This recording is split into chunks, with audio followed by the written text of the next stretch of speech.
उत्तराखंड के पूर्व राज्य मंत्री व पूर्व विधायक ज्वालापुर विधानसभा हरिद्वार सुरेश राठौड़ नजीबाबाद के पीडब्ल्यूडी गेस्ट हाउस पहुंचे और नजीबाबाद विधानसभा के कार्यकर्ताओं के साथ बैठक कर कार्यकर्ताओं से उनकी राय जानी।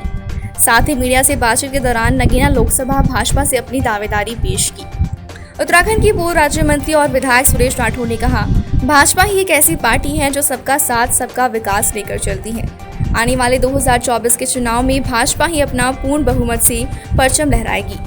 वहीं स्वागत में रणवीर सिंह निराला, मुकुल तोमर, कमल सैनी, गोपीचंद, दीपक वाल्मीकि, ऋषिपाल, इंदु राजपूत, मोनिका यादव, हरिओम जाटव, भारती लोकेंद्र कुमार सहित भारी संख्या में भाजपा कार्यकर्ता मौजूद रहे। आप यहाँ नगीना लोकसभा में आए हो, आने का क्या मकसद है आपका?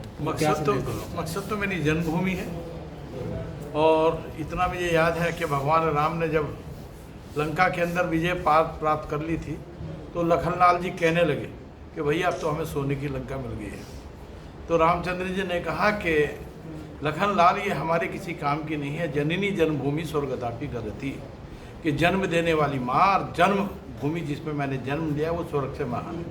मैं नगीना का निवासी होने के नाते, यहाँ का स्थानीय निवासी होने के नाते नगीना लोकसभा से प्रत्याशी के लिए अपना आवेदन दूंगा, इसलिए कार्यकर्ताओं की राय ले रहा हूँ। राठौर जी, आप जैसे लोकसभा के लिए तैयारी कर रहे हो, क्या इसके पीछे मतलब कि क्या सोचा आपने कि आपको यहाँ पर आना चाहिए? देखिए, मैं तो बराबर आता रहता हूँ। आज तो ये लोकसभा चुनाव नज़दीक आने वाले हैं और श्री गुरुदेव इस महापीठ का राष्ट्रीय अध्यक्ष हूँ। एक लंबे समय से रविदास पीठ में काम करते करते पूरे देश और दुनिया के अंदर एक नई अलग पहचान है। अभी 100 करोड़ रुपए की लागत से माननीय मोदी जी ने 14 अगस्त को सागर में हमारे कहने से रविदास मंदिर का निर्माण कराया। हमने बहुत बड़े बड़े काम रविदास जी पीठ के नाम पर किए हैं। रविदास समाज को जोड़कर हम चल रहे हैं और वही हमारा मिशन है।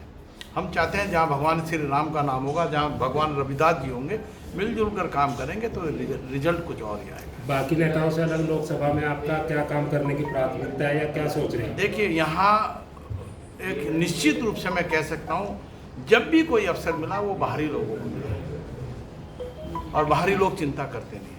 चाहे आप नगीना की बात करें, नजीबाबाद की बात करें, नेटौर की बात करें, नूरपुर की बात करें, आज भी पिछड़ा हुआ क्षेत्र है, उसकी तरफ ध्यान कौन करेगा? नगीना एक हैंडीक्राफ्ट का बहुत बड़ा केंद्र है, उसको इस्टेब्लिश करने के लिए माननीय प्रधानमंत्री जी ने भी कहा था। धामपुर की रैली में जब 2014 में था तो तब भी उन्होंने कहा था नगीना के अंदर कताई मिल था, वो बंद पड़ा है, उसको चालू करने का काम किसी ने नहीं किया। बहुत सारी विकास की योजनाएं हैं जो धरातल पर आनी चाहिए, जिससे यहाँ के लोग युवाओं को रोजगार मिले। रोजगार मिलेगा तो पलायन रुकेगा, पलायन रुकेगा तो यहाँ का डेवलपमेंट होगा। केंद्र में हमारी योजनाएं लागू हो, इस तरह की योजनाएं लाकर हमें काम करना चाहिए। माननीय योगी जी काम कर रहे हैं, योगी जी को नेतृत्व चाहिए। इस समय वर्तमान में भारतीय जनता पार्टी का सांसद नहीं है तो योजनाएं खटाई में पड़ी है। 2024 का चुनाव है, उत्तराखंड से न लड़के उत्तर प्रदेश के नगीना लोकसभा सीट से क्यों लड़ रहे हैं? देखिए, मैं यहाँ का मूलभूत निवासी हूँ, यहाँ का रहने वाला हूँ। मेरे भाई यहाँ से नगीना से विधायक रहे, भतीजा वर्तमान में विधायक है। मैं खुद यहाँ का नगीना का रहने वाला हूँ, चौधरी जड़िया सिंह के, और लंबे समय तक नजीबाबाद में हमारा व्यापार रहा, कोयले का व्यापार रहा।